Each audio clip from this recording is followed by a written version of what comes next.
Front or maybe even go inside out again a bit harder, so I want to try and slide one in there fast.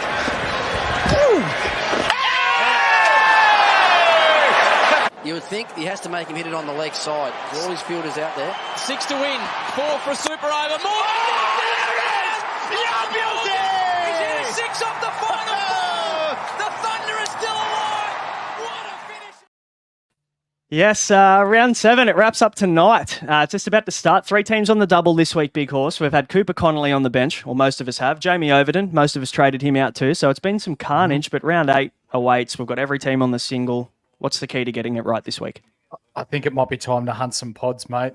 Point of different players. So we'll talk through our best options for the run home, our best pods, trade thoughts, preview round out games, and plenty more. So, Nath, let's get to it.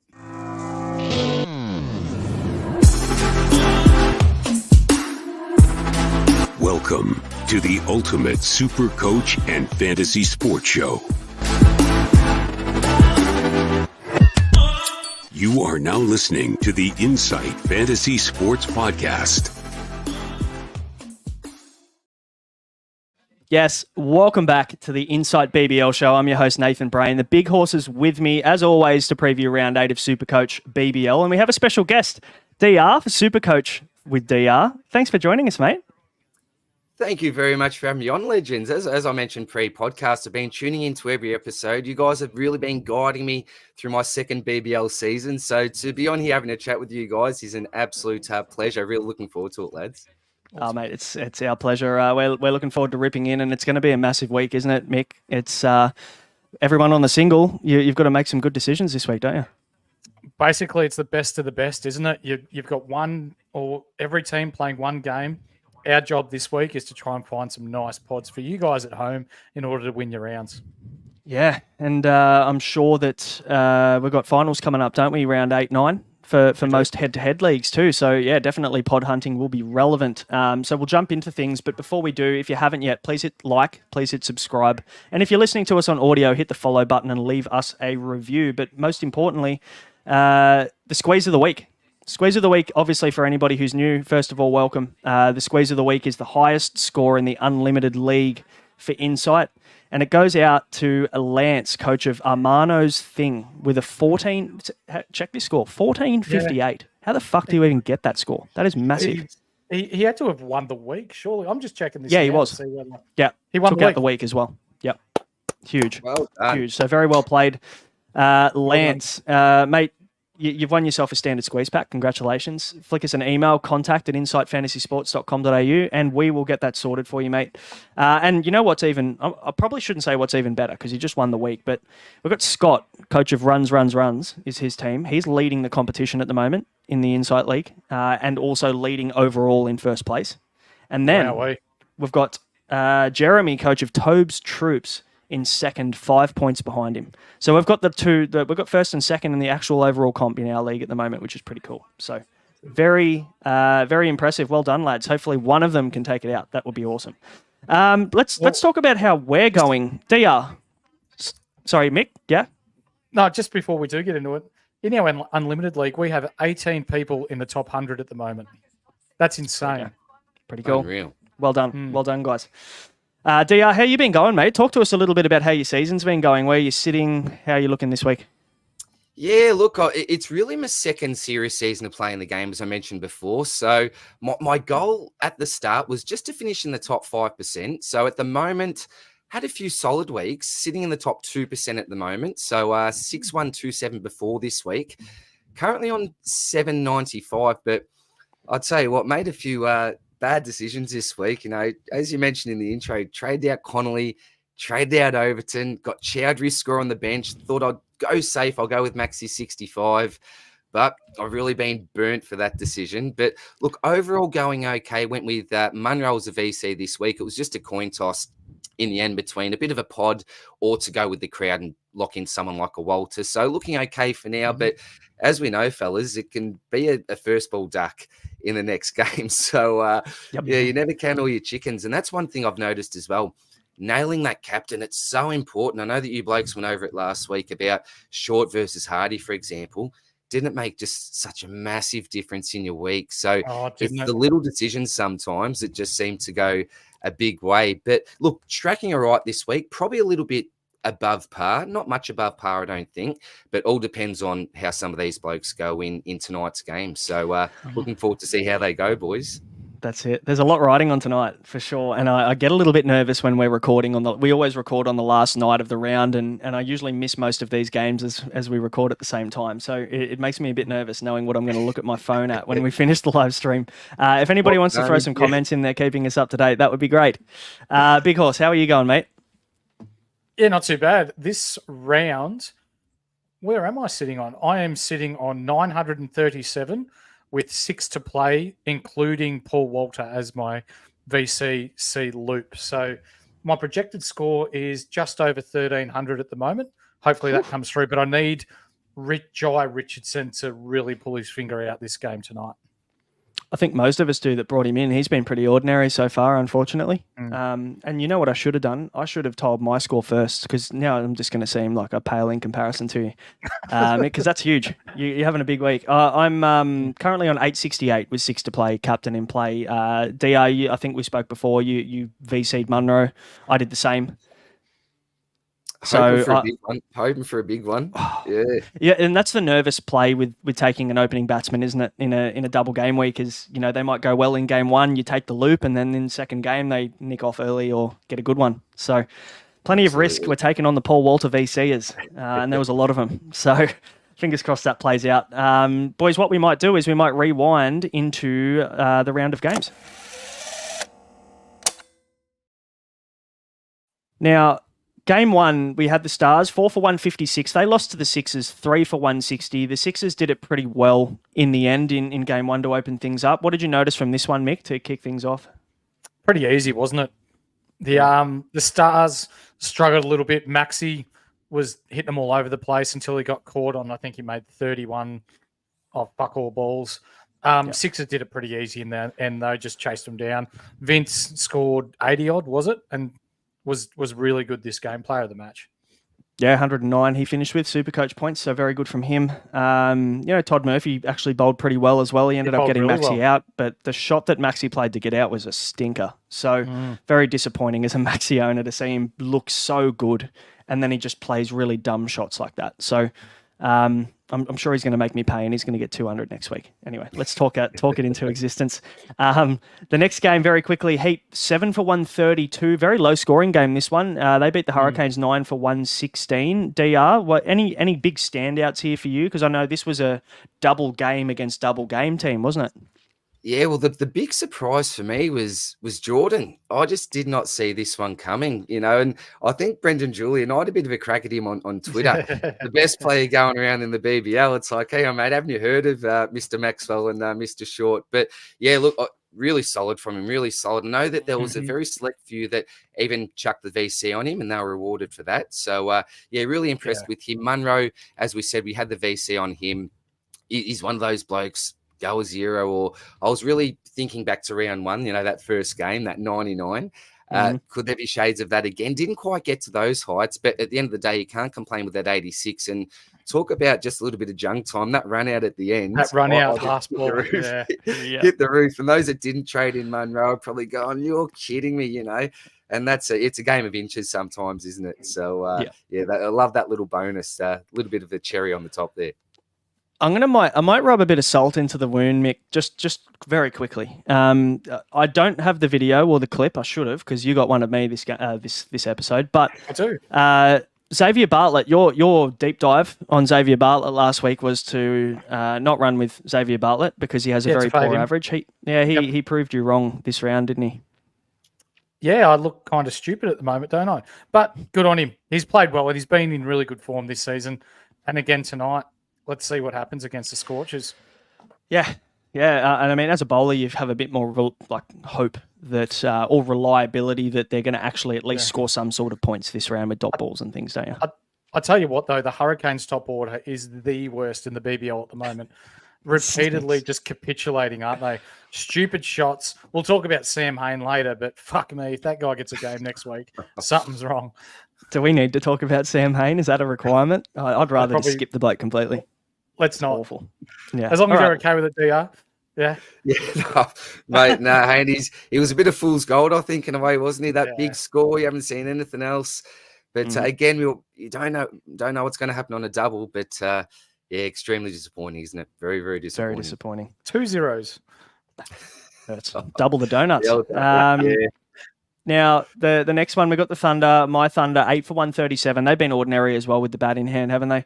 They lost to the Scorchers, 3 for 140. Did it easy in the end, but we saw maybe some more failures in this game or some unexpected scores from guys like Ty, Richo, Lance Morris, Aaron Hardy. These guys were very popular that were brought in. Laurie Evans with a 5 after what he did the week before that.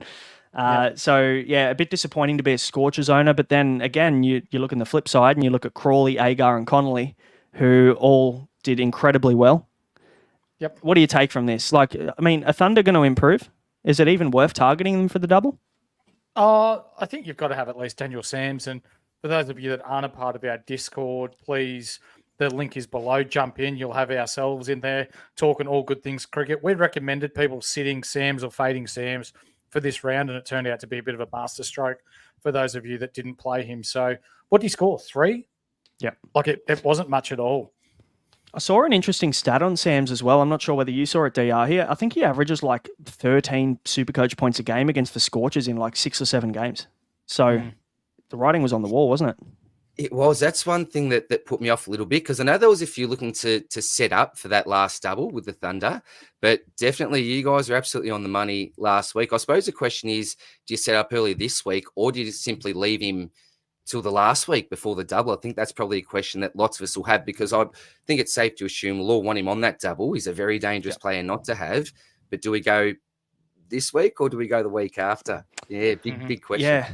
I mean, and we'll cover that a little bit later, but the answer might be that you could fade him knowing now that he's coming off a 3 in his rolling average. His break-even's going to be massive. You might even jag him a bit cheaper for round 9. So planning will be important, but yeah, the Thunder are a big talking point. So we'll talk about them. The game last night, boys, the Strikers 5 for 168. They chased down the Hurricanes 165, batting first.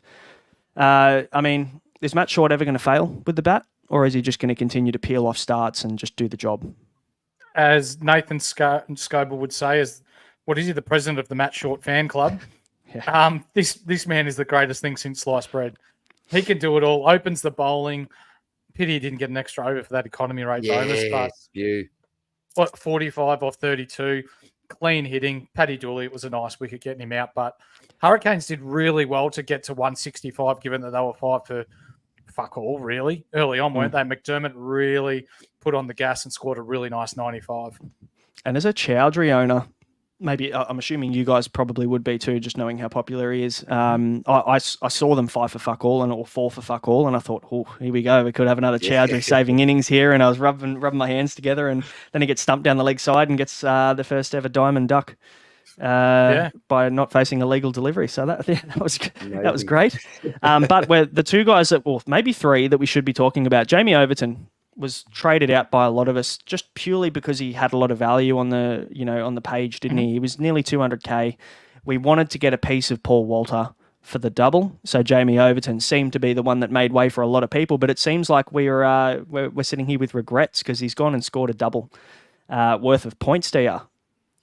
Oh, I haven't had a good relationship with this man this year. I've got some numbers here. So I purchased him an average of 94.7. Own him for 3 games where he averages 33, then bangs out his 123 this week. So thank you very much, Jamie. You have absolutely screwed me, mate. It's all about timing in this game, isn't it? But I think it made sense to trade him out. You know, not coming up for another double. Hadn't looked too great in the last few weeks, and we looked to get another double game player in. But I may look to possibly even trade him back in at the moment, but we know he's not that real pod pick. I know you guys are looking more towards that pod route. So, yeah, probably not for me this week, as tempted as I would be. But, yeah, we'll talk about some pods a little bit later because, very interested to hear your thoughts on a couple of these blokes. For sure. So, and obviously with Benny McDermott going ballistic, 95 not out last night, he had a cracker of an innings and saved a lot of, we saved the Hurricanes from being completely embarrassed, but he also saved a lot of Supercoach teams. So he'll be a hold. Me for one. Yep, me too. Absolutely. And Chris Jordan again, 77. So he finishes with 179 on the double, which is massive. And I've seen some people VC him, which is incredibly well played. So yeah, whoever did that, I'd love to know their thinking, given the way that he'd been scoring recently, and to throw a VC on him. Like Brendan Julian didn't tell us he was the greatest player until he's, the round started. Until he's done yeah. I'd love to know the thought process because he'd done fuck all before then. Yeah, good hindsight hero, Brendan Julian. But again, it comes down to the role. We've talked about it all year, and it comes down to the role for him. He bowls death, he bats 7 or 8, so the role is nice. And with the amount of wickets that they're losing early on in the top order for Hobart, like you know that Chris Jordan's going to get a bat more often than he isn't. So it is a good role. It's kind of the equivalent maybe of someone batting 6 on a good team or 5 on a good team, with him batting 7 or 8. It's kind of the same. So he's a nice little hold now. How strong is the man? Did you see that half pull shot where he took his hand off the bat and it went straight for 6? Yeah. And that's the biggest boundary in Adelaide. Yeah. Oh, that is wrists. That is all wrists. Very impressive.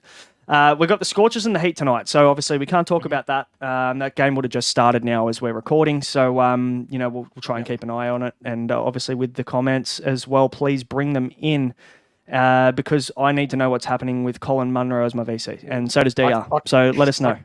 I can tell you right now that they are none for 13 off the first over. Usman Khawaja 13 off 6 balls. Okay. So Colin Munro just sat at the other end, had a nice little look. He did. Yeah. Very nice. All right, let's go to the winners very quick. We'll talk about the players that are hot this week. This is why I'm hot. We talked about Chris Jordan, 179. We can move on from him. Benny McDermott, big. He got 95 off 60. He ended up with 170 or 141, I think it was. Nikhil Chowdhury we talked about. He went large in game 1 with 102 and then did nothing in game 2. Jamie Overton, we talked about. Now, one we haven't talked about is Nathan Ellis. He was pretty good for someone with a decent role. We know he bowls death. He just doesn't get the batting role that ideally Chris Jordan would have. But he finished with 121, picked up some pretty crucial wickets throughout DR as well. Did you look at Nathan Ellis last week as a bring-in? Look, slightly, but my big thing was to stay away from most of Hurricanes' bowlers. You look, their average, they'll take around 4 wickets a game. Yeah. So I was never really too keen on them. I had obviously Chowdhury there, but not a real serious look, to be quite honest, mate. But hats off to them. One of the best performances, I think. Probably their best bowling performance of the year, I think, as a unit. Really, really impressed from Nathan Ellis. Yeah, absolutely. And the next guy, Ashton Agar, has come from absolutely nowhere after he's had probably the worst BBL of his career. And he gets 118. And I tell you what, the Sydney Showground, you may as well have been playing in a street in Chennai because that wicket was just disgraceful. There's no way in the world that wicket should have been like a professional wicket. I've got a hot tip. Don't buy into the Ashton Agar hype because if you see him turning it sideways at the showgrounds, imagine what the likes of a person I'm going to bring up later, Cameron Boyce or someone like that, they're going to be turning it sideways and almost impossible to play. Yeah, I think the advantage for Ashton Agar is his release. He doesn't get overspin on the ball. He actually gets backspin on the ball. So he looks to bowl the ball hard, fast into the wicket. So I think that's probably why he was getting so much bite. Whereas, who was the leggy? Tanvi Sangha. He didn't get anywhere near as much spin as Ashton Agar in that game. And Tanvi Sangha is a natural leggy, but I think with the overspin on the ball, he just didn't get that really aggressive bite from the wicket. Yep. So you're looking at guys like that, and there are a couple that bowl very similar to Ashton Agar this coming week that are also playing at the Showground. So a very close watch for those guys. Now, obviously, Vince and Connolly, they both got 109. Mate, if you had James Vince, you probably need to run the podcast, not us. No one was picking him. But Cooper Connolly, a lot of people sat him, me included. He was on my bench, and I don't know about you boys. DR, you had him on the bench. Oh, no, you traded him, didn't you? I traded him, and who saw these death overs? It's like, what is going on? As someone that either has him on the bench or has traded him out, that was a killer. That was an absolute killer. What is happening here? What, Morris get the 1 over, I think it was, and Cooper comes out and gets the 4. But bowled well. Obviously, played their bowlers to the conditions. It was a right move. So hats off to anyone that stuck fat with him and had him on field. Well done. Very well played. The decision for me to get Connolly's points, I had the E on him, just I don't know why. I didn't have a better option. and I had to trade out Matt Short back to Will Sutherland to actually get Connolly's points. And if I did that, I would have that would have been the best move I've made in 10 years of Supercoach. But I couldn't do it to myself. No. Mick, any luck? You didn't have Connolly on field, did you? I've got him, but no. Yeah, spewing. I ended up going the Maxwell emergency. Can take a Maxwell score. And it was a smart move. We had Munro 86, Bartlett 85, Walter 77. We kind of mentioned all those guys as well. They've got a game to go tonight. We just saw in the chat as well, Matty Granger giving us updates that Collage is out. Berendorf got him. Good catch by Whiteman. So that one down for the Heat. Alex Hales, 92 on a single, was positive as well ahead of their double game week, but it looks like there's potential that he might be injured. Pulled up a little bit lean, bit of a calf injury there, trying to reverse sweep one, I think it was. So he'll be a very close watch for the double now if he doesn't play this round, which, I mean, with calves, they're kind of niggly injuries, Mick, aren't they? Yeah, they are. Who's going to open for the Thunder if he misses? Probably Gilks. Gilks and Bancroft, I would say. That'd be my guess if he misses. Yep. Hasn't he had an ordinary season? Yeah. Jeez. Yeah. Tough. Very tough. Gilks has gone from being out of the squad to now opening the batting likely. So anyway, we'll see. Jason Sanger, he's had a bit of an ordinary run too. The top order just haven't been really firing, aside from Hales, who's found some form lately. So, yep. Guys, what we'll do, we'll quickly. Sorry. He did run 3 people out, so the Thunder might be happy to fucking see him miss a couple of games. He was cooking barbecues all afternoon. Wasn't he? Yeah. Yeah, no good. Let's move on to the losers very quickly. And you can't get more ice cold than Sam Hain. You cannot. The bloke with a duck egg in 2 games, he surely loses his spot to Matt Wade back in this lineup when Matt Wade's fit next week. DR, you'd think? It's hard to see him retaining his spot, isn't it? Apart from that one decent match, what else he brought to the table? I think it's time to see you later, Hayne. He's just been a pain to have in the side, hasn't he? So, and I think for some people, you're looking at like a Munro versus a Hayne type or a Mac Wright type last week. Just one of those players that been super, super frustrating. So I can't see him retaining his spot. And I think it's just a logical inclusion. Wade in, Hayne out. Yep. Mitch Swepson as well. I'm still a Mitch Swepson owner. I think he's owned by 11% of the top 5% of teams, and I've just held him because I've had other problems and I just couldn't move him on for his cash, and now he's probably going to lose it all. So that works well. But he didn't bowl, purely condition-based, obviously. Yep. So he'll hopefully get a bowl tonight, but definitely on a tougher wicket, I think. Jack Edwards with a 2. Daniel Sams, we mentioned already, continues his poor average against the Scorchers with a 3. Laurie Evans, 5. Jai Richardson and Corey Anderson, both with 7s. Mm-hmm. Caleb Jewell was someone I was toying with as well, and he ended up with 9 in the double. So, tough. And Nathan McSweeney is a talking point as well, because he obviously has lost his spot due to Marnus and Uzi coming back into this team.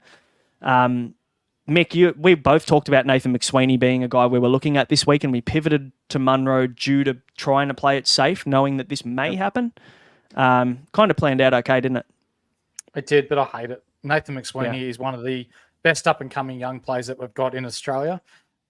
I would much rather see him play than for him to miss out to someone that's coming in for a game and then fucking off again. So, that's pretty ordinary. Just play some lovely cricket shots, doesn't he, this man? Yeah, doesn't he? Lovely cricket shots. Yeah. Yeah, 100%. Mick said it a few times now on the pod that he'll be an Australian Test cricketer, and I tend to agree with him. He just looks like he's got so much time at the crease. So to round out the losers, we've got Andrew Tye, who's also being rested tonight. I'm going to call Andrew Tye a liar on the podcast tonight because he came out and he said he will rest when he's dead. Well, I think he's alive from all reports, and he's resting, which is very disappointing. So Lance Morris with a 22 and Kuhneman with a 20 as well. So that kind of rounds out the losers there. But DR, we've got a little segment called the Deep Dive with the Big Horse, and I'm really looking forward to it tonight. So we'll get into that. Here we go.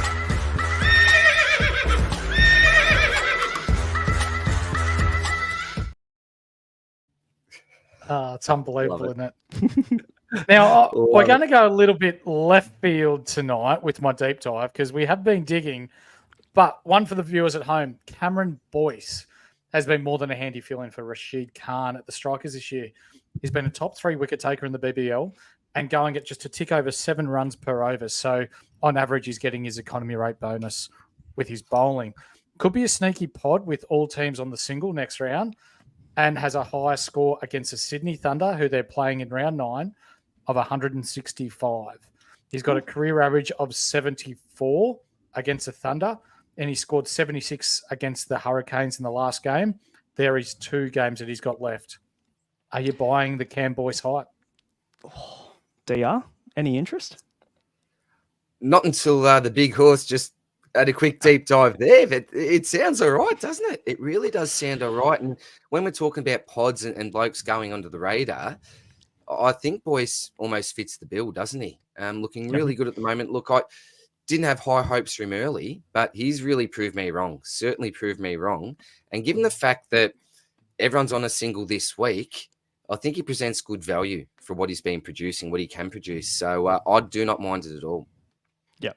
Yeah, I'm with you. I didn't look at him at all until you started talking about him earlier today. And I mean, he plays at Blundstone Arena as well, which, look, it's a nice-ish wicket, but you're playing the Hurricanes. We've seen what happens to their top order more often than not. So, hey, I don't mind that. Maybe you just got to worry, does he even get a bowl? Do the quicks get through the Hurricanes top order before Boyce even gets a chance? That's a risk. Now, the second part of the deep dive. No, I'm just going to go. We've dug fairly deep here. And as you've heard at times in this podcast, my learned friend here, Nathan Brain, has spent a little bit of time with New South Wales and the Sheffield Shield. And I've managed to dig up an interview of his from approximately 15 years ago, would it be? Yep. Let's have a look and see how this goes. Here with Nathan Brain. Nathan, off-season's been going pretty well. Exciting time for you. Oh, very exciting time. It's quite surreal, to be honest, training beside people like Simon Kadich and Josh Hazlewood and all of those players. It's pretty surreal, and it's really good to be amongst it, yeah. Now, you've done the hard yards in grade cricket with Campbelltown, taken quite a few wickets over the last couple of years. Did you feel as though you're ready to come up and get a spot with the RTA Speedblitz Blues? Oh, yeah, definitely. I mean, I've got to back myself in, and I'm pretty happy with where I'm at the moment. I've spent 2 years at the COE for the last 2 years working with John Davison, so I find that I'm really fine-tuning my game now and I'm ready to step it up. So where would you see yourself as a player slotting into the current squad? What are your strengths? I find I'm a very attacking spinner. I look to take wickets, and I think that's the end result in the game, really. You want to take wickets and you want to score runs. So, yeah, I think definitely bringing my attacking side into the team would be a bonus, yeah. And you've grown up with some of the guys in the 17s and 19s the last couple of years? Yeah, I've spent 2 years in the 17s when I was younger, and last year I played under 19s. So I was playing with Adam Zampa and Nick Bills and a couple of other rookies. So, yeah, it's been good to grow up with them and learn from them. You learn from each other. So you had a chance to have a crack at the big guns in the City of your country at the weekend. How was that? Yeah, it was definitely a good experience. I mean, bowling to people like Phil Jakes, he put me over the fence a couple of times, but it's a good experience. I know you learn a lot from playing games like that to really get into the contest and, yeah, give yourself a good shot of getting a wicket. And who are the guys in the squad who've been good value so far and given you some advice? Mate, I haven't really spent too much time. I've been back for 3 weeks, but watching the way Simon Kadich goes about his training's unbelievable. All the work and all the time that he puts into his own game is definitely, it's definitely a standout for me. And some excitement around the group about Champions League coming up. Surely in a couple of years that might be where you're at in India? I don't want to think too far ahead, but yeah, that's definitely a goal. I'd like to play all 3 forms of the game. But at the moment, the boys are in camp at the moment in Penrith playing a couple of trial games, so they join us back tomorrow for a bit of a session in the morning, which is very exciting. Okay, Nathan, thanks for spending time with us. Good luck for the season. No worries, thank you. What a man. What a man. Thanks for that, mate. I did not realise I was in the company of such greatness. But, mate. Definitely not. Oh, definitely not great. A few names there as well, didn't he? Caddo and a few blokes here. I love it. I love it. Just Caddo and Hazelwood and Zamps. Hey, I can drop more if you want. That's only the start. No, I had some fun. I was very lucky. I was very lucky when I was young to, when you're young, when you're 10 or 11, most kids, when you play a lot of cricket, you dream to play for Australia. You have those kind of aspirations. And I was lucky enough to play with a lot of the guys that are playing for Australia today. I had the chance to train with these guys and spend time with them off the field. And up at the academy, I was lucky enough to spend a lot of time with Glenn Maxwell. I know him quite well. Like it's just one of those opportunities that you'll never ever, you kind of don't believe that it happened. When you see these guys on TV and you think, fuck, I was hanging out with these guys, 10, 12 years ago. So, no, it's cool. Thanks for digging that up, mate. I actually haven't watched that in a good decade. And there's a reason for it, because I was 18 and that was a bit of a shit show of an interview. But hopefully I speak better now than I did back then. How long did it take you to grow facial hair, mate? About 12 years after that. I only just started growing a beard now, mate. So, no, it was fun. Yes. It was good. Elite. All right, we can move on, can't we? Yeah, we can. We probably should. Look, no one's here to listen about my cricket. They're here to look at the week of the BBL. So let's preview the games ahead this week.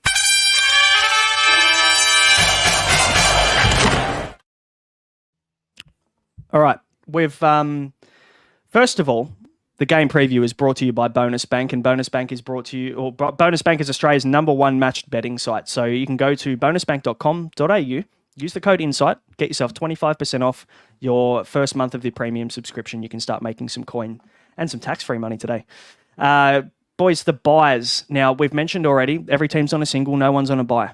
So we'll talk about the implications of that very soon, but we could probably start looking towards the final round, can't we? Round 9, the Thunder, they're on the double. They're the only team on the double, and we've got Brisbane Heat on the bye. The Thunder are playing their games at the SCG this round. Then you've got Manuka and the Showground on their double. So a little bit of relevance there in terms of the way the pitch is going to play. DR, you first. Let me ask you, are you starting to look ahead at Thunder players already at this point? Maybe bank a couple this week or at least one? Yeah, well, I certainly am. I've only got the one, which is Alex Hales at the moment. Did have Sanger, but traded him out a week or two ago. So, yeah, the big question is how many is too many when it comes to the Thunder. Now, they're not a team that really scream out at me, pick me, pick me, pick me. So I think that lots of us are going to be looking to possibly select a pod from that side. Who's that player going to be? I'm not too sure. But what I might look to do this week is I want to ensure that I've most likely got 6 Thunder players. Bank the one at the moment in Hales. So I might even look to go maybe your 2 this week and then trade in your 3 if I feel that's necessary. But a minimum 1 this week, depending on how many Thunder players you've already got. I don't think you want to be waiting just to the last round to set up for this, because what's going to happen with injuries, et cetera, et cetera. So I think it is important to get planned this week, but also look to target a good player on a single as well. Don't focus too much on it. But it's all about balance, isn't it, boys? As we say, it's one game where you've got to look ahead, but you've also got to look at the now as well. For sure. Tend to agree, Mick? Oh, absolutely. Just looking through Sydney Thunder scores from this round, and you've got Alex Hales on 92, Nathan McAndrew 56, and then nothing else above 50. Cola Cadmore 47, Chris Green 45, Tanvir Sangha 44. I mean, Chris Green or Tanvir Sangha, given that they play at SCG, Manuka and the Showgrounds, all nice for spin, might be a play for me. Yeah. Hey, I don't hate that at all.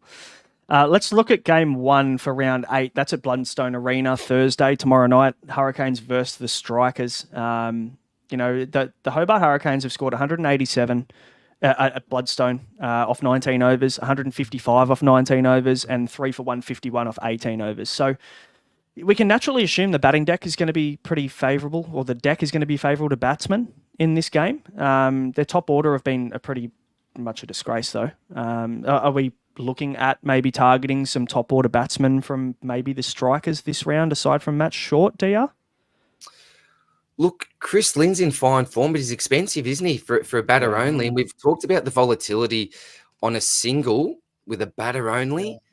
I'm probably not going to look to go there myself. You could go different if you didn't get Mac right. If you look at his average down there at Hobart, then he plays very well there. His away average is absolutely shocking. So that could be some sort of a pod move if you believe in that home ground advantage for him. But probably not for me, mate. I think Matt Short, you just got to have in your side. He's a different beast, as we know. But apart from him, probably no batters only from Strikers myself. You boys, any different? Big Horse, you tempted by any of these batters only, mate? No. What I am tempted by is Adelaide Strikers bowlers, though, because as you can see there, Hobart have only batted out once in their 3 games down there. So to me, that screams wickets for Adelaide. Overton. Love it. Overton. Maybe. Overton. Mm-hmm. Yep. don't hate it. If you can fit him in and if you already have him, great, you're ahead. But if you can get him back, I think it's probably a smart move, isn't it? Game 2, we've got Friday, 7:15. Sixers and the Thunder, the Sydney Derby. This should be a banger. We've got Warner versus Steve Smith, potentially. Now, tell me this isn't prime David Warner flying in on a private chopper before the game from his brother's wedding. It's his brother's wedding. He's going to be half caked. I'd hope so. If he's that not, he's doing it wrong. Will he let loose? Get him on the mic as well. That'd be interesting. We might find out what happened with in South Africa a few years ago. Yeah. I might actually go to this game. Could be a good one. I think. Is this the first time that Warner's going to be playing with Cam Bancroft? No, I think Cam Bancroft's played for Australia after this. I think he has played some form of cricket for Australia after that big incident. So I don't think so. Yeah, it'd be interesting to see the chemistry between the two. Yeah, it will be. I reckon the Sixers get the chocolates here, though. The Thunder have been pretty awful. But they become relevant in trade chat, so we'll leave them for a bit later. We've got a double. We've got a back-to-back on Saturday, which is awesome. 4:15, we've got the Scorchers and the Heat at Optus Stadium. So the Scorchers at home with this one, up against the Heat. Should be an awesome matchup. Now, I'll talk through some stats very soon in Trade Talk, but the Heat concede the least Supercoach points to any team this year. And the Scorchers concede the second least Supercoach points to any team. So it's going to be a good little battle of probably the best two teams in the competition this year, Mick. Yep. There's not much more I can add there, except for Richardson and Ty. You'll both be leaving the horses for courses. Yeah, I'm with you, you won't mate. be the only one. And boys, you got the Melbourne Derby. You guys are Victorian boys, so Renegades and Stars. DR, who do you follow, by the way? I'm a Stars man. I'm so big on Maxi. Maxi's been my favourite player since he's basically started. So it wouldn't feel right barracking against him. But look, I'll go to any game that's sort of in Melbourne when I can, whether it's a Renegades or a Stars. I just enjoy being there. But a Stars man at heart for me, mate. And we've got the Big Horse as a Renegades man. So we've got the derby between the Big Horse and DR this week. So that'll be interesting. See how that goes. And haven't Team Red been shit? So Stars in a landslide. This could be a very spin-relevant game. That's all I'll say, and I'll explain it a little bit more later. But we've seen what Marvel is like. Slow wicket, shit outfield. Probably due to the fact it just doesn't get as much sun on it as normal grounds would with the roof. And then obviously when we're talking Renegades round 9, they'll have a nice spin-friendly wicket as well. So you might want to target some spinners for the Renegades games. Boys, let's get into the real stuff, the trade talk, because I'm sure that's why everyone is here. They want to know who to bring in this week. So let's rip into that. Target acquired.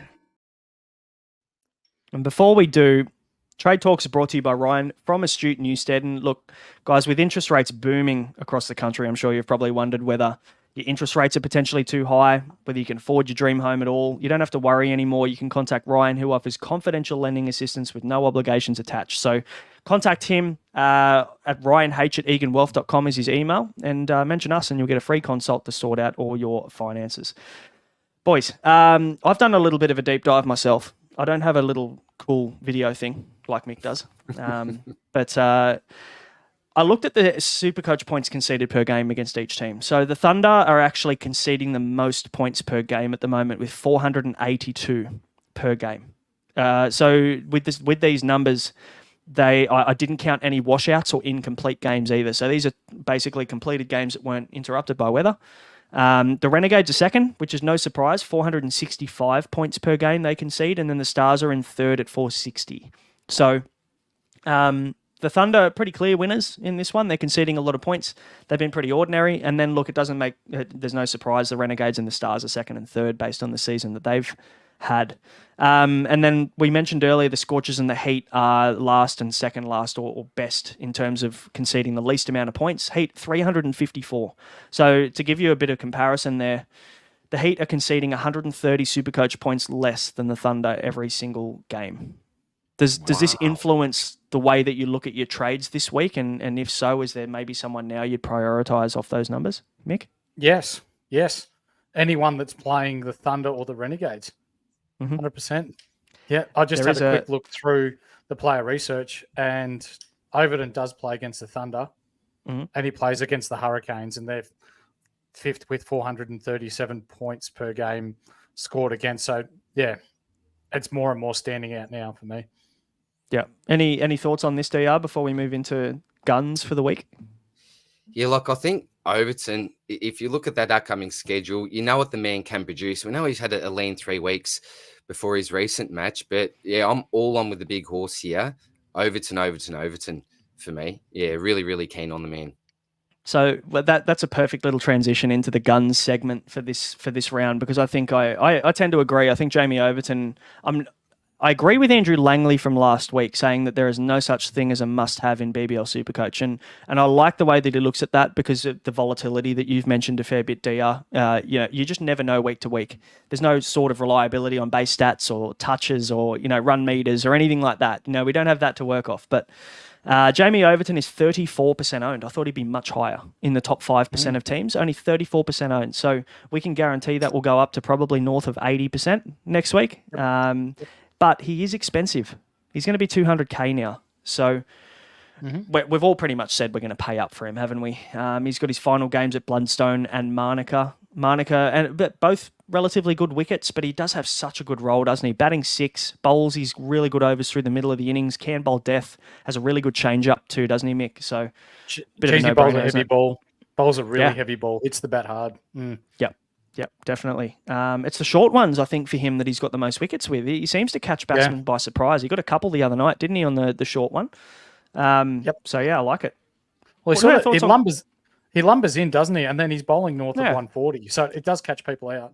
Look at the frame on the bloke. Mate, he could run off 5 steps and send them down at 140, I reckon. He doesn't need the run up at all. He's just wasting his energy. Yeah. Chris Jordan, boys, maybe DR, I'll start with you. Did you have him this week? No. And to be honest, I skipped past him pretty quickly. I really did. I did not give the man enough credit here. I didn't see it coming. We know that he's got a pretty decent role, but I was just swayed by, I suppose, the ceiling of someone like a Munro over a Chris Jordan. But how about yourself, mate? Did you manage to jump on him, or no? I also did he go through to the keeper? No, the big horse did. He jumped on him. I did not. That's why I'm here to listen to this great man. That's it, exactly. 30% owned in the top 5%, Mick. So you're in good company there. You've definitely got a nice little pod. He'll be roughly 150K after this round finishes. He's got a really nice role, like we've spoke about. He plays his games, one game at home, and then at the MCG as well, which I think is actually quite a nice spot for him to bowl. The longer boundary. He takes the pace off the ball probably better than most in the competition at the moment, and I can guarantee you at the MCG he's going to be bowling more kind of cutters and slower balls into the wicket than he will be bowling full pace ones, kind of forcing the batsman to use the pace on the ball or lack of. I'd be silly too to trade him out now after Brendan Julian said he was the best Supercoach player we've got or best BBL player we've got. So I better keep him. Yeah, I was looking for Brendan Julian to bring into my team this week, but I just couldn't find him in the app for some reason. Now, this one's an interesting one. Jason Behrendorff, 30% owned in the top 5%. He's just come off a rest. He's playing tonight, and he's got 2 wickets. And I hate to say it, but he's cleaned up our boy Munro for 2. So it's not good as a VCer and a captainer of Colin Munro tonight, but Behrendorff's taken the first 2 wickets in this game. So he's going to be around 150K maybe pending tonight, 160K depending on how he goes. He's got 2 games at Optus Stadium, which I think is important to note. That he plays really well at home, as do most of the Scorchers. And remember, he was 200K 2 rounds ago. He's had his rest. He's ready to rip in for the last couple of games of the season. The Scorchers are red hot. They're coming home. They're trying to finish the season strong. I like Jason Behrendorff if you want to pay around that mark. I think you're getting him at a discount, DR. Is there any love there for Behrendorff, or are you looking for more of like a dual kind of all-rounder role? You always, in my opinion, one thing that I have learned is you always do look for that dual all-rounder role. You've got multiple ways of scoring, but I think if you are looking for a bowl-only option, we've seen what he's been able to produce this year. He's had the rest. I think it's safe to say he locks in those next 2 games. I don't see a world where he'll miss another one for the season. He's at home. He loves that deck. So depending on how many people trade him out, by keeping, you could actually have a pod here, because I assume that there would be a few that do look to maybe trade him out. So if you are a current owner, it may not be a bad idea to hold him. And if you are looking for a pod type pick as a non-owner, maybe see what that percentage goes down to, and that could dictate whether or not you might want to have a look. But you've read out some of the numbers there. Not a bad call at all, mate, if you're looking for a bowler only. Yep, absolutely. Xavier Bartlett was also someone on the radar for a lot of people this week. A lot of people went and brought him in. We didn't. We faded him, obviously, at our peril. We'll see how he goes tonight, but he's 33% owned in the top 5% of teams, so he's obviously not so owned that he becomes a must-have or a no-brainer, but he's definitely still in that pod territory for me. It's just a shame about the round 9 buy. I just don't really feel good about paying $200K for a bloke who's only going to get one more game for me for the season. Mick, do you agree now? We don't just go and kind of rush and chase points on Bartlett? No, not touching him. Let's talk pods then, because this is the exciting part. We've actually had a fair few questions in the Discord about pods and, players that are going to, player of difference is a pod for anybody who, we probably skipped over that part, but someone that's owned potentially under that 10% mark for me, and that's where I've focused most of what I've looked at. And the first one will surprise you. Adam Zampa, $80,000 he is, and 8% owned in the top 5% of teams. Now, I talked earlier about the Renegades playing on two really spinning decks. We saw what the Sydney Showgrounds deck did the other night for Agar and Connolly. And then Marvel, the game before that, was a Bunsen burner as well with a really shit outfield. So, it really suits their last two games for the Renegades, and Adam Zampa could be a really nice cash out because a lot of us are going to be trying to get up to 2 guns. You're going to be looking at Overton and a couple of other guys we're about to mention that are north of 180K to get to. So, any love there, DR? Look, price for potential, it screams out, doesn't it? We know what this bloke, we know what his form was like, obviously, in the World Cup. Had a bit of a slow start to his BBL campaign, but with a bloke like Zampa, and you know him better than all of us, mate, having some experience training with the great man and chatting with the great man, but you can't keep a great man down, can you, for that long? So you've talked about the deck that he's going to be playing on. Surely at the price, you need to be able to maybe downgrade someone in order to get the cash to make these upgrades to some of these high price players. So he screams like the perfect selection. I think that some people may be a little bit burnt by him. Lots of us started him, really popular starting selection, but don't let that cloud your judgment here. You've got to look at what's coming up. We've talked about those next 2 games. We know what we paid for him at the start. We're getting him into discount now. He's a world-class bowler. So at the price, I think he's going to be a wonderful selection, and hopefully he stays a bit of a pod and we can jump on him and keep him all to ourselves. That would be nice. Mick, are people forgetting what he did at the World Cup about, 3 months ago, less? Yes, 100% they are.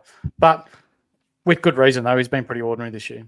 Yeah, he has. He definitely has. And he looks tired. He has looked tired. He took a game off for the Renegades at the back end of their double because he was exhausted, and he was pretty open about that. So hopefully he's feeling a bit fresher now with a bit of rest under his belt. Talk to me about Tom Curran, Mick, because he seems to be the forgotten man, doesn't he? The forgotten man. He got that 4-game suspension, but there's plenty to like about him, isn't there?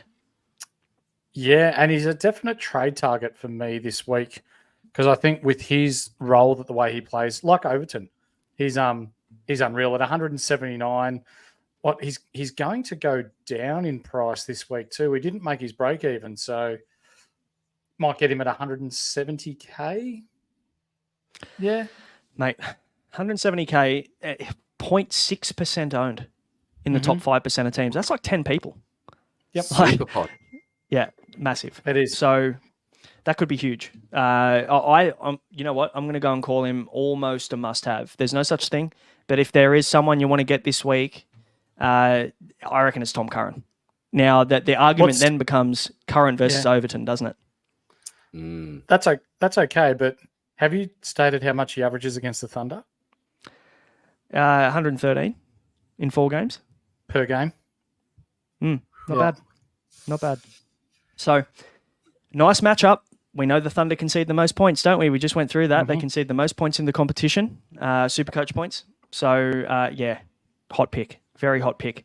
Now, DR, you said your first year was last year. You got started in BBL. Akil Hussain was a very, very popular pick last year, wasn't he? And he's just been signed by the Renegades to play the last 2 games. So, whilst he is expensive, you got to be lying if you say you're not looking at the bloke. He's one bloke that I remember well from last year because I did jump on him and loved him as a player. And what we get, again, is that dual roll, isn't it? He roll his arm over, hopefully. Well, I suppose that's a question for you, blokes. Surely they're getting him in as that all-rounder, aren't they? We're not just looking for him to be sort of batting middle order, are we? Surely he's going to roll the old arm over as well. You've talked about Zampa and the fact that the conditions and the deck will most likely suit him. So this is a man that can give you 4 overs, hopefully, as well as do a lot of damage with the bat. Massive pod. You're talking pods. And if you're sitting around, the 1,000 mark and you want to even get to that top 500, maybe you will need to make a few different moves. Or if you're right up the top, do you say safe? Do you go with that pod pick? If you are looking for a pod pick, I really, really like the look of this man because I've got nice memories from him last year. So I do not mind the pick at all, mate. He should bat 7, and he should bowl his 4 overs. I think they're looking for that Majib replacement with the ball and a guy that can definitely hold his own with the stick in hand. So his 5 people own him in the top 5%. So he's going to be a pod no matter what. And 208k will deter a lot of people from his price. But I'll tell you what, it could be the ultimate. That could be for those of you that have Xavier Bartlett straight to Hussain. Yeah, good call. That's right. There's a number of players you can move off this week and get to that price without having to spend up. So I like it. We've got 5 more pods here, Mick. Do you want to run through these guys and maybe just talk to me about any ones that you like or maybe if you don't? Tom Rogers, 160k, 1% owned. Hasn't really bowled that well this year, so I'm pretty cold on him. David Payne, cold on him, 1.3% owned. Henry Thornton's interesting. He's 0.1% owned. So what would that be? 20 people maybe? Own like him. 10. Bowling death. He's got a really nice Yorker too. He doesn't, he went for runs early, but really bowls well at the back end of the innings. These next 2, though, are probably the ones that are flagging for me. Ben Dwarshus, only 143k at the moment, 0.4% owned, and Sean Abbott, 167k, 0.7% owned. Those 2 are not just our Australian League BBL quality, they're world quality left arm, right arm fast bowlers that can bowl death and bowl it really well. Yeah, there's value there. It's who do you pick? You got 5 quality bowlers. You just mentioned 5 quality quicks and DR. Did anyone prick your ears there? Tom Rogers, David Payne, Thornton, Dwarshus, Abbott. Well, just quickly, what's really surprising to me is you look at when you look at pods, they're normally those players that you don't talk about too much, but the Currans of the world, Dwarshus, Abbott, at their current ownership, I think these are the blokes that you've got to look at if you're looking to move up the ranks. We know that Overton is in 30% of teams, and some may say he's close to a must-have this week. But if you're looking to climb up, I'd almost, as silly as it may sound, avoid your Overton type and look to get on your Curran or your Abbott type, because that's the way that you're going to move up the ranks. We're not talking about we're in the early midway part of the season here. We're about to wrap things up soon. It's going to be over before we know it. So if you're going to make a pod move, this is the week. So I think player ownership is going to be absolutely massive. Yeah, and these ownership stats are based on the top 5% of teams. So the teams that are doing well at the moment, it makes sense they don't have Curran because he's been suspended and hasn't been playing. It makes sense they don't have Sean Abbott because he's been pretty ordinary. These guys we've just mentioned are the ones that have so much upside and potential and pedigree. And we know that they're quality players. They just haven't performed this year. So it's no surprise that the good teams don't have them. But that's the advantage for anybody on the run home that's looking for a bit of a punt, like DR said. So I'm very tempted by a couple of those guys. Matt Renshaw, Court Richardson, bowled Agar. Oh, okay. Beautiful. I'll take the Got Richardson catch. Yeah, Yep. 10 And next ball, Labuschagne dropped by Crawley. There's a bit going on. Oh, I've got Crawley as well. That hurts. Yeah, me too, mate. Ouch. Good times. Anyway, that's BBL. It's good fun. Let's move on to the Thunder, because we do have a few questions here about the Thunder as well, and maybe which ones we should go early on. What are the best options from the Thunder?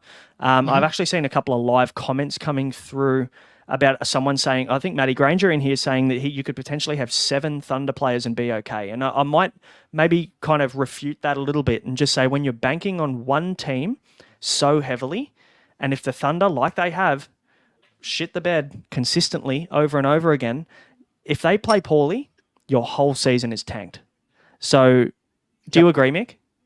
100%. So I went hard and had 6 Perth players, given that they were playing good cricket. Richardson, shit the bed. Ty, he's not even playing. I had Crawley. I traded him out so I could get in Jordan. It ended up sort of biting me in the ass a little bit. So, yeah, that's probably too many. 4, maybe 5, but definitely no more than 5. I think maybe the good rule, and I don't know how you work this out, DR, but like maybe a good rule is to not have more than, or not have half the team in your team. I think that the 5 is a good number.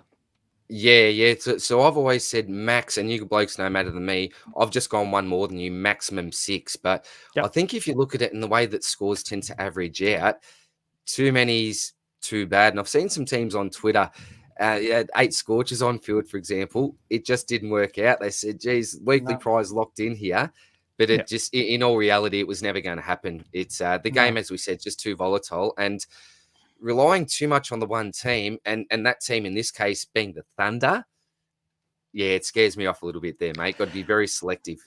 And let me tell you, if it was the Heat or the Scorchers or, another decent team, even the Stars, you could take a punt on the Stars. They're starting to come good, but we're talking about the worst team in the comp at the moment. So, you've got to proceed with caution, I think. But let's talk about the options that we do like, because there are a few. Now, the first guy and the one that's most owned at the moment is Daniel Sams. We don't need to talk about him. I think, like you said at the start of the show, DR, he is probably the only guy that is nearly a must-have in the Thunder lineup for the double. I 100% agree. Do you agree, Mick? Yes. Alex Hales, though, 19.3% owned. He is probably the second most owned guy from the Thunder. He has been good, but obviously there's an injury risk there now, so we're going to need to be very careful moving forward with him. Now, let me talk to you about, how many have I got here? 3 pods. And you guys add in any other Thunder players that you like, because there's a couple maybe I haven't added. David Warner, 125k, 1.3% owned. Now, this is a batsman only, so there is risk involved. David Warner was a guy I got in last year as well, and he burnt me and did next to nothing after the test series last year for the last couple of rounds. I also got in Marnus and Usman last year at the end of the season, and they also burnt me and did nothing. So there's no guarantee these test guys are going to come in and do well. But there's something about David Warner now just retiring from Test cricket. The shackles are off. Maybe he can relax a little bit, play some shots, get on the mic, have a bit of a chat. He seems to like doing that. So, Mick, is there any love for David Warner? Is he a guy that you would look at as a bit of a punt player, or are we focusing on other players for round 9? Yes, but for round 9, not for this next round. So he's coming back from his brother's wedding.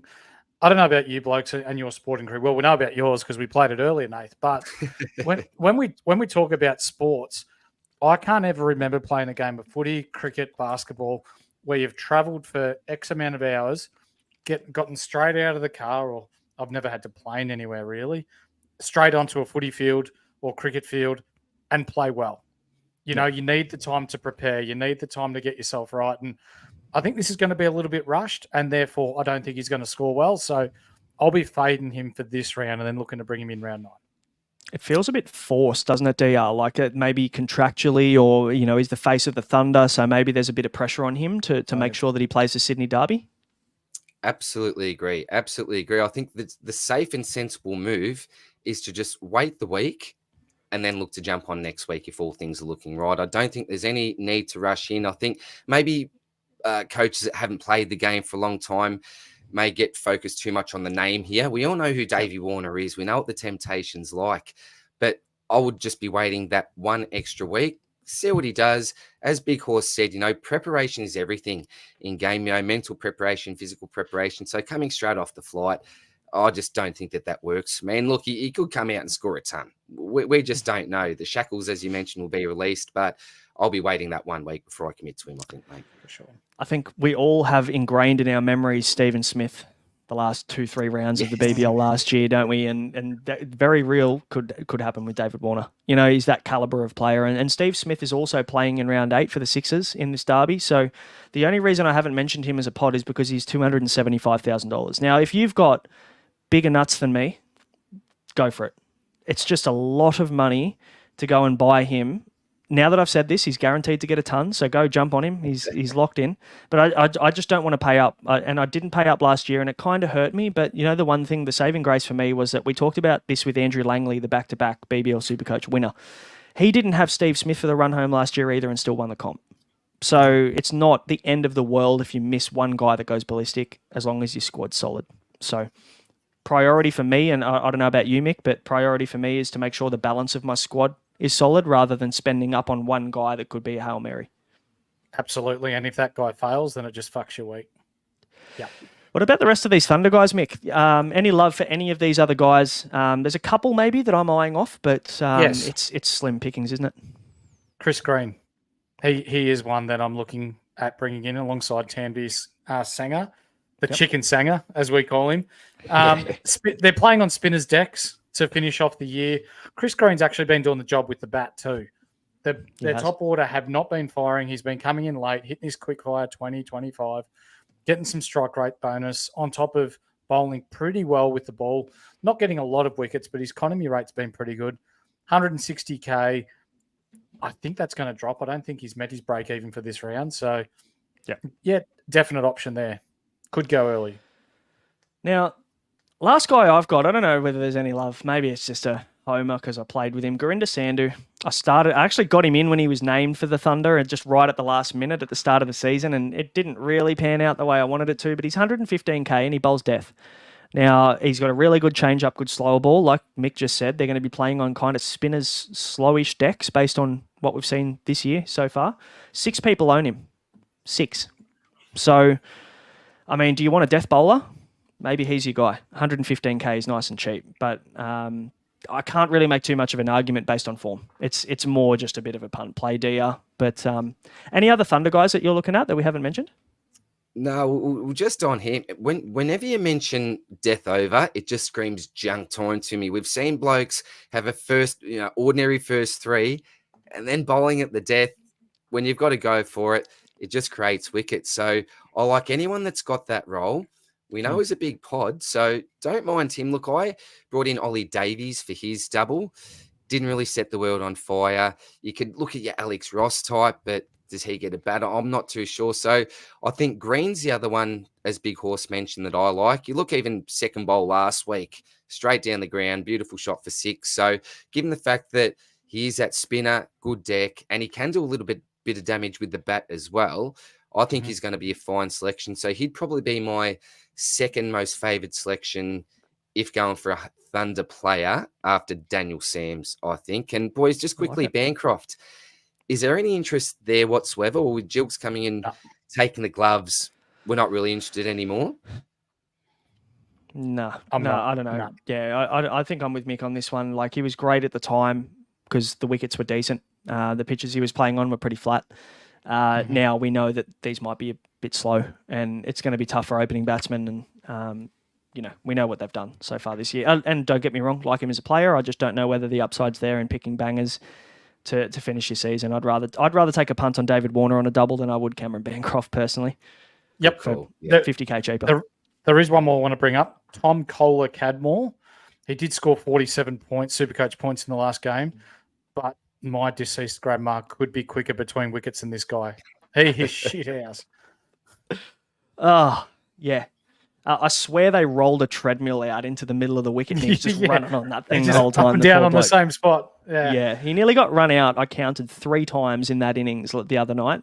And to be fair, all 3 were Alex Hales' fault as well, by the way. Probably worst runner between the wickets in international cricket. But no interest from me on Kohler-Cadmore, unfortunately. But let's move into early trade thoughts and let's speak our minds on what we're thinking for the coming week. DR, do you want to kick off? Who are you thinking is moving out for you, and who are you looking at to bring in? Very interesting week. Tough because, as you said, there's normally automatic selections if you got the double. So coming into a single, you've got a lot of ways about going about it. You prepare for the Thunder players. Do you go for some of those pods from the Sixers, for example? But one very, very quick thing that I want to bring up is the loophole this week, the use of the loophole. Given the fact we've got everyone on a single, is it worth potentially, if you are looking to bank a bit of coin, bring in a cheap loophole, such as a Burden from the Heat? He's playing the 3rd game. We know they've got that bye in the last round as well. Is that something that we look to do? I actually did that last week. So that's who Cooper... Oh, we're celebrating. I might be onto something here. If the big man's onto it, then I may be onto something. But what I like with Burden, as I said, got that 3rd game coming up. Then he's got the bye. Cheap as chips. DPP. You can swing him around. I think he could be a really decent option this week in order to take advantage of a bench score. This is a week to do it when we've got no one on the double. I think it's super important. That's another reason why I kept on to Quinton de Kock, knowing that he wouldn't be available. I'm running with a few different wicket keepers at the moment. So that's someone, boys, who I think could be a solid trade-in selection for me this week. Overton was always the man that I was looking to bring in. So probably out ex-Bartlett and in comes Overton for me. I'm not going to look to get another Thunder player in at this stage, unless it's a bit of a cheapie. It may be someone like a Sanger, but not looking at Warner, not looking at Sam. So for me, it may be someone from either the Renegades, such as your Zampa, or else I may go one of those boys such as Tom Curran that you mentioned. And a big shout out to you two, because I've only made those decisions as we've been talking tonight, because someone like Tommy Curran was not on my radar. That's why you guys are the best of the best. So, I may look to go that extra pod move just to try to get maybe into the top 1% if all things go well and I get a bit of luck. And is there anything better than just nailing a pod that isn't owned? There's nothing better in Supercoach, is there? No. Great feeling, mate. Great feeling. Yeah, you're only celebrating with a handful of people, but it's okay to celebrate in your own sometimes. You don't need a big crowd. I love the fact that you brought up Burden. I brought him in last week. He plays the 3rd game this week, and I think it's the 4th game next round. So you've got plenty of time to loophole a VC if required. So, nice work, DR. And you make a really good point about the loophole. I think anybody who has Zach Crawley is the one guy that's screaming hold for me, purely because he's off. He's gone now. He's off to international duties. He's going to go play for England. So this is his last game tonight before he heads off. He's gone.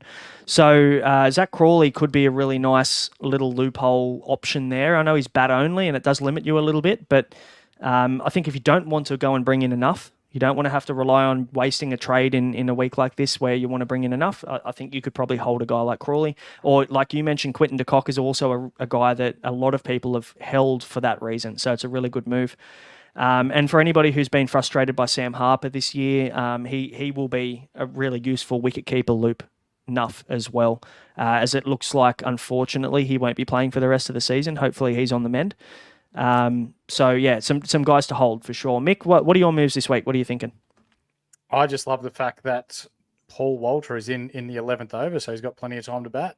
I have a vague idea of what I'm going to do. So Jai Richardson is definitely out. Ty is definitely out. The next one I'm not so sure. I may get rid of Munro purely because I don't want to be left with any Brisbane Heat players apart from Burden come the last round, and look to bring in Curran. I'll probably bring in another Thunder. So whether that's Tanvir Sanger or Green, and then definitely Overton. I've still got, I'll go to my team, 101K in the bank to use. So that's plenty of coin there to upgrade. Well set up. Yeah, good. I'm moving on Swepson.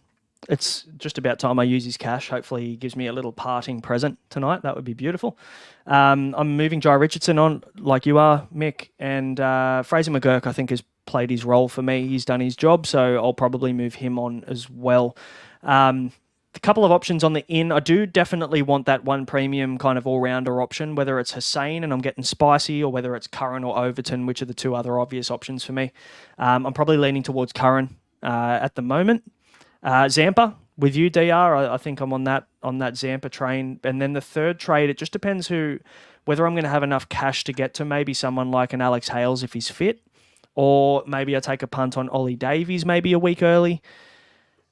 I'm a little bit unsure on what the third trade looks like for me, but I mean, I could easily hold Jake Fraser McGurk and maybe move on someone a little bit more expensive if I needed more cash. So it might be the week to take a bit of a punt, take a bit of a risk. But I do think that one of those all-rounders is going to be crucial, if not two. If you can get Curran and Overton this week, you're going to be in an awesome spot moving forward.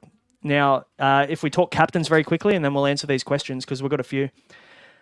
Yeah, I mean, the VC is Matt Short. They play game one. Yes. Do we even need to talk about another option there, or can we move on? Move on. Move on. Yep. Who's the captain on then? Because we've got a large amount of options. Tom Curran we've talked about a lot. Do we back a Renegade in? Is there anybody that you love at the moment for captain, Mick? Yeah, Tom Curran. Averages 116 against the Thunder. Absolutely. Yep. Cool. Any left field picks, DR?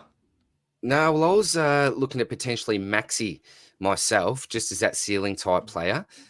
So he was my backup, but I'm hoping that the VC in Matty Short will just come home. But what would you blokes? So what score are you taking as a VC? So big horse, you're going Curran potentially as your backup captain. What are you actually taking from Matty Short to be happy with that and not worry about going ahead with someone like a Curran?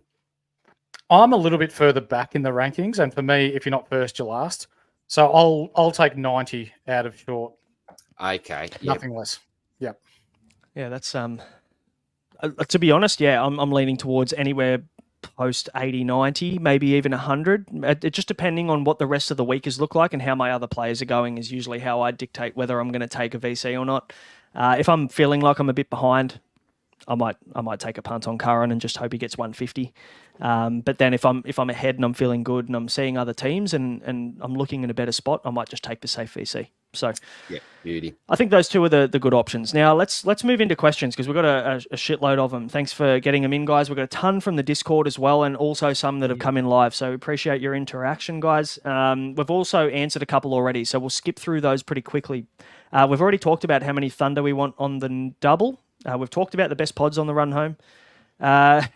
Brent may be in a sign of weakness. Brent's a big part of our Discord community, and he says, why do we play BBL every year when it's the most luck-dependent fantasy sport? Connolly doesn't bowl for weeks. We drop him, and then he kills us. And speaking of, Brent was on like 1,050 with 6 players to play tonight, so he's got nothing to complain about at all. No, he's looking huge. Wow. Yeah, big score from him. Well done. We talked about Curran. Virtual Reality asked, is Tom Curran an option? He hasn't been scoring well, but has a plum roll. Covered that. Get him in. CG10 says, is Steve Smith a good option? I've kind of talked about this, but is there any love there for Steve Smith? Would you just pay up and take a crack at him knowing what he did last year, DR? Who's got the money for it? And who are you moving on for him? You're Short and Maxwell. Yeah, Matt Sam's Short. not moving on. So I just don't see a world in where I would do it, or too many people would actually be in the position to do it. Mate, unless you're like Big Horse, you've got 100K sitting there, you go with a hope and a prayer for a week. Go really different. But no, not for me, mate. What about yourself, Mick? Definitely not. No. Yeah. I'm just checking with Stephen Smith. He's at 275K. His break even is only 56. So if you were going to fork out, he could make you money. He very well could make you money. Yep. You know what? I'm just not going to do it. Doesn't make sense with the other options that are in play. So Virtual Reality also wants to know who has the best run of games in terms of opponents. We've had that little bit of a discussion, but I mean, the Strikers playing against the Hurricanes and the Thunder for the run home is really appealing. Mm-hmm. Any other kind of runs for the run home? I mean, the Brisbane Heat have a bye in round 9, boys, so we're probably not going to be talking too much about them. We're off. But any other? Just trying to look through here at the schedule. We've got Melbourne Stars. They play the Renegades into the Hurricanes. Not bad. That's pretty good. We're kind of looking at teams that are playing the Thunder, Renegades, and Stars, really, aren't we? Yep. Or Hurricanes. Those 4 teams, I think you've got really nice matchups there. So maybe that answers your question. We kind of talked already. Hecker asked us who are the best straight points options. Like Matt Short, Maxi kind of standard guys. I'd say Tom Curran becomes in that conversation. Is there anyone we've missed? Anybody that you're looking at that's just a pure primo option that you go, yep, don't care if they don't have a good draw, I'm just going to pick him? I don't mind Dan Lawrence from the Stars as a left field pick this round. He looks good with the stick. Nice, yeah. Yep. And he gets a bowl too, doesn't he? He does. We don't know where they're going. I don't think he knows. But I don't think he knows getting down there somewhere.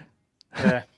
I know our friend Scobie jumped on Lawrence a couple of weeks ago and was a very happy man. So, yeah, shout out to the legend. He's not very happy about Quinton de Kock, though. He's been very vocal about his feelings for Quinton de Kock's BBL 13 campaign, Howard Scopes. So, CG10 has a question. Is it known when Travis Head is coming back to the BBL? Do we know much at the moment, Big Horse? Is he going to be back at all, or we're pretty much done? No, he's done. He's not playing. Yeah.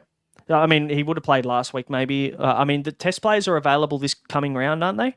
But it was released yesterday that he's resting this round into the test series.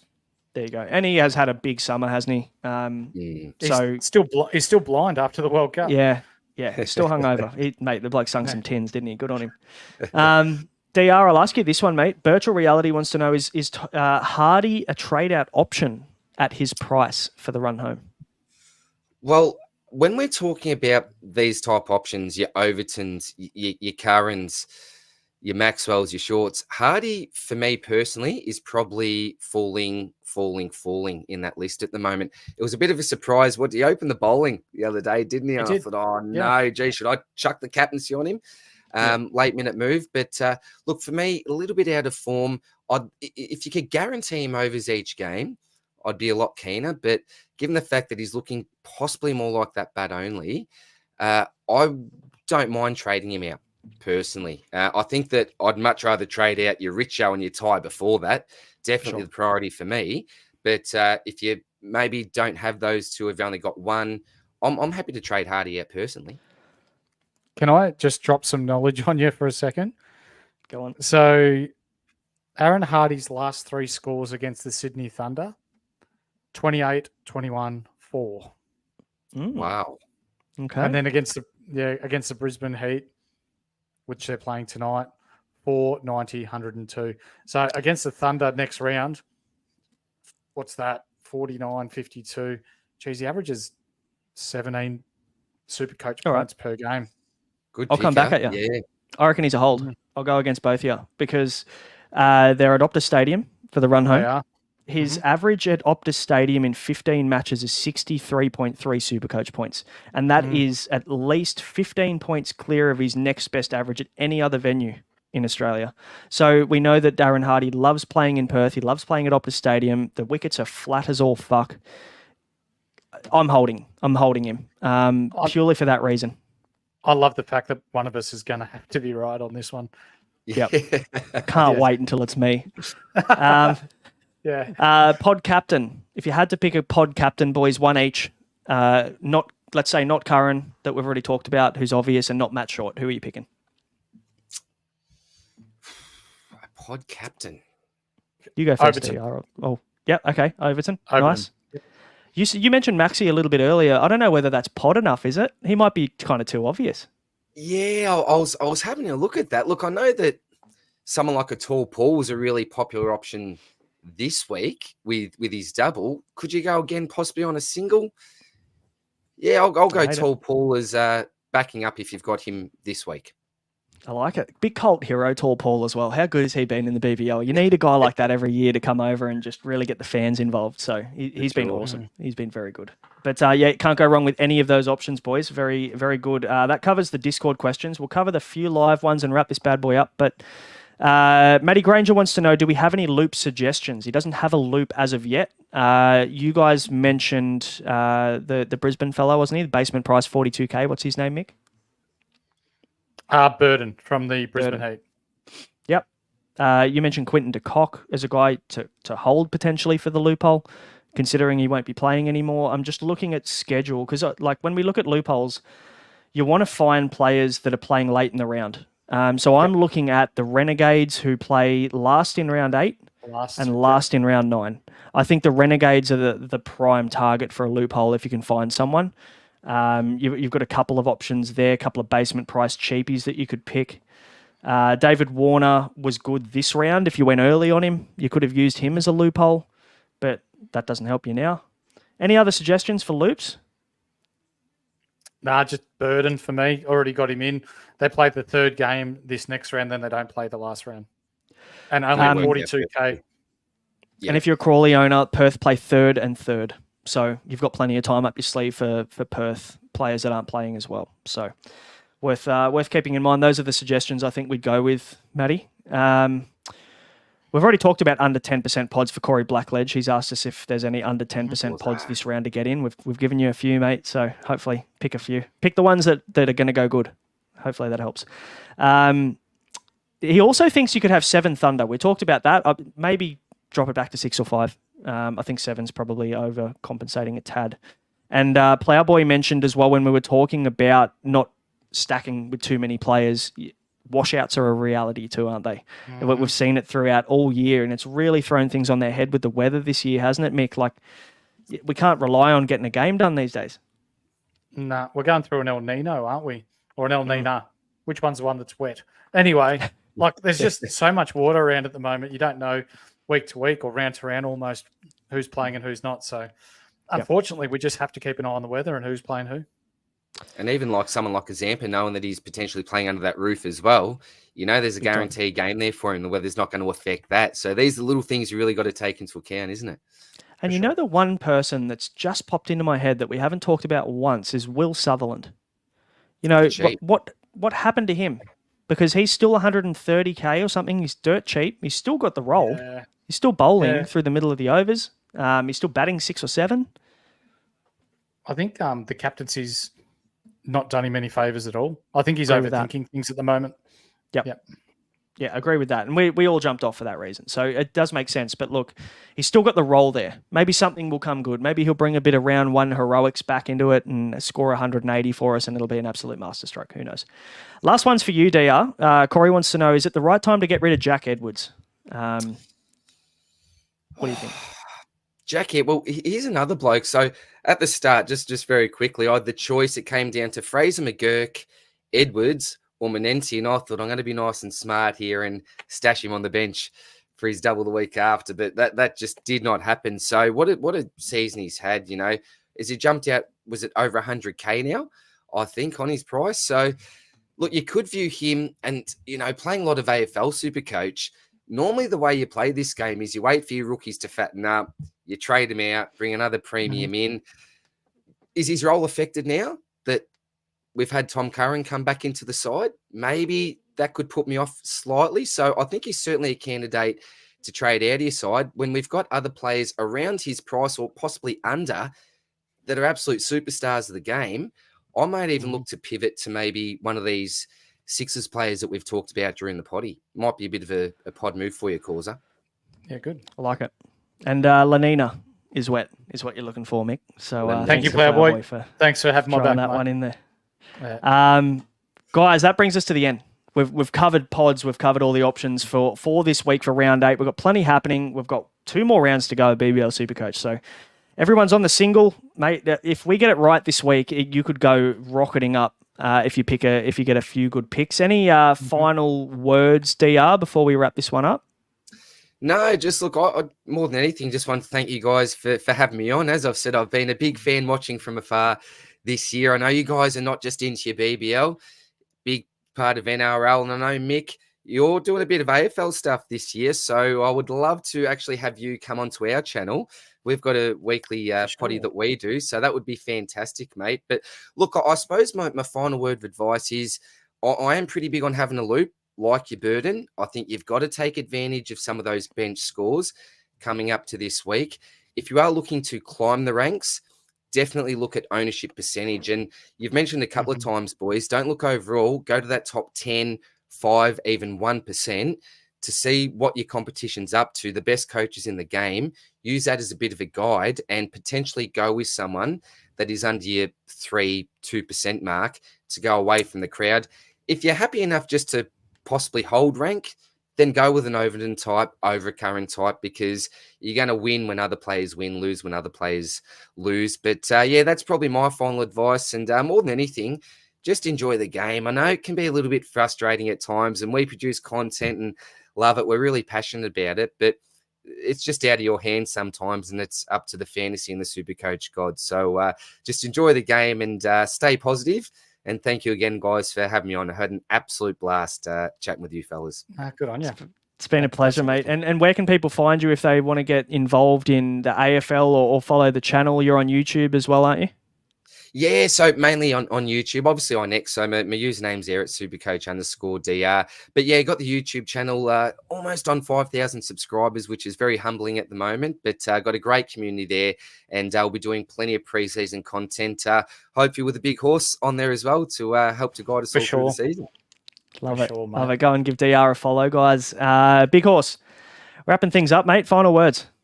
Just for those of you that are involved in our Insight community team, We are sitting 18th overall and looking like a fairly nice score this week as well. So hopefully we can sneak up into the top 10 before the last 2 rounds.